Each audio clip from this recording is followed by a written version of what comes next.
Outrageux scandale dans la NCAA. Bienvenue à Focus. Mon nom est Ray Lalonde, analyste, consultant et conférencier en sport et business, chroniqueur à Cogeco et à RDS et grand consommateur et passionné de sport.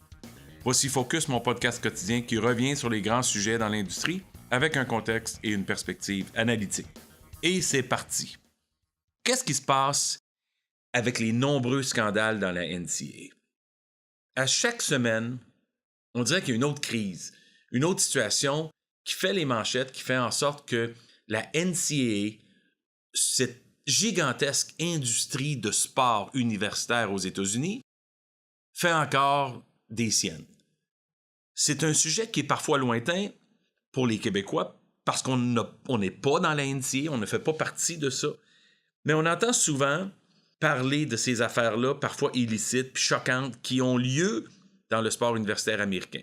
Je veux d'abord aussi souligner que des histoires de tricherie, d'outrage, d'illégalité, ça se déroule aussi dans le sport professionnel. Ça se déroule aussi au Canada, partout sur la planète. Et bien entendu, autant chez les pros que chez les institutions académiques de haut niveau. Sans rentrer dans les détails, le sport, c'est une industrie énorme financièrement, avec de grands enjeux commerciaux, puis comme n'importe quel autre secteur, ça met en place des dirigeants qui oublient parfois les principes moraux, qui perdent un peu leur sens moral. J'ai juste à penser à des scandales qui ont marqué le Canada, comme celui de Théorène Fleury, l'ancien joueur des Flames de Calgary, qui, lui, à ses années juniors, avait été abusé par son entraîneur Graham James, puis ça avait mené à d'énormes problèmes pour Théorène Fleury de consommation puis de comportement plus tard dans sa vie.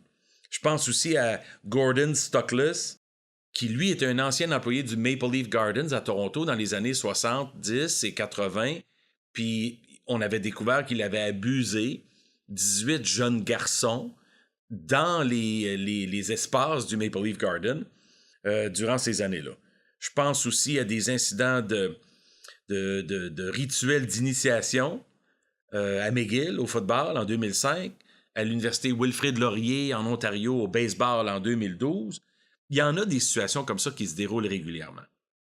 Mais la semaine passée, la nouvelle de l'Université du Maryland, avec l'entraîneur DJ Durkin, qui a été embauché il y a quelques années, puis qui, on dirait, gère une situation d'un environnement de brutalité, d'humiliation, d'abus, un climat toxique où les jeunes sont toujours en train de vivre avec l'intimidation et la peur.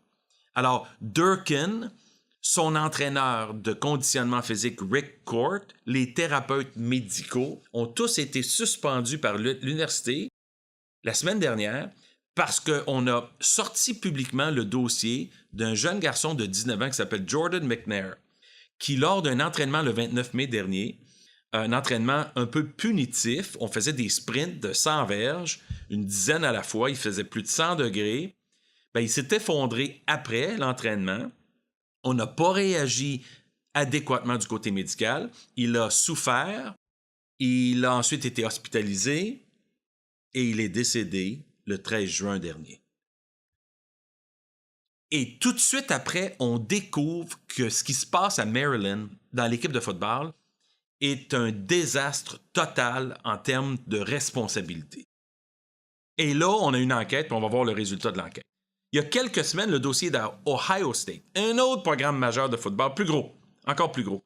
Puis l'entraîneur, Urban Meyer, qui avait dissimulé, qui avait décidé de ne pas révéler qu'un de ses entraîneurs adjoints avait abusé sa conjointe il y a quelques années. Elle a parlé il y a quelques semaines. Le dossier est sorti.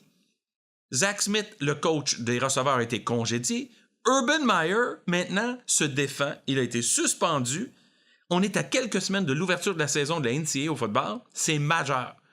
2 programmes dans la même conférence, le Big Ten, en énorme difficulté. Les camps d'entraînement se déroulent et les entraîneurs ne peuvent pas travailler, bien entendu. On n'a qu'à penser à Penn State. En 2011, le dossier de Jerry Sandusky, ça avait fait les manchettes dans le monde entier.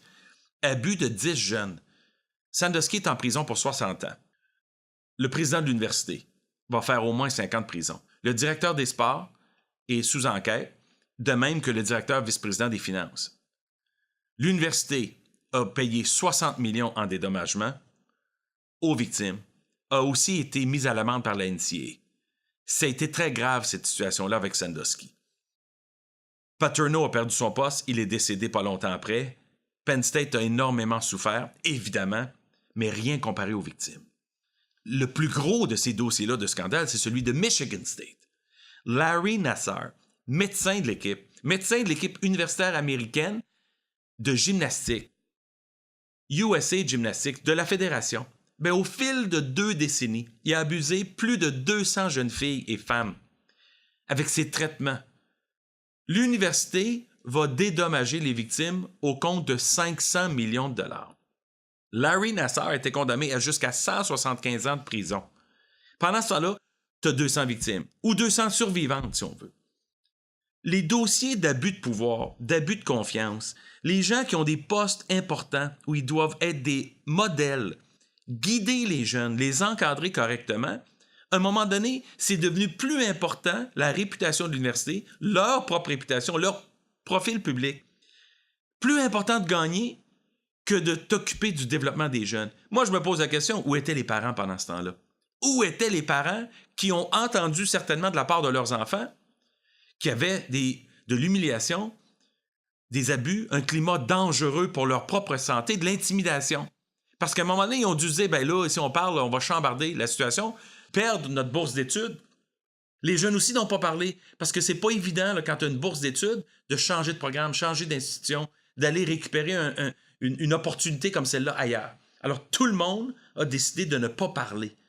Et pendant ce temps-là, les abus ont continué parce que l'importance de gagner a dominé. Les gens ont perdu un peu le sens de la direction où ils devaient aller et il y a eu un manque flagrant de responsabilité.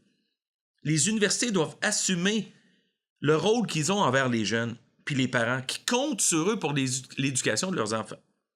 Puis les pénalités doivent être plus sévères. Il n'y a aucun doute que les responsables doivent perdre leur emploi. Parce qu'on ne peut pas continuer avec des leaders comme ça dans des postes impliquant les jeunes. Merci d'avoir été à l'écoute de Focus.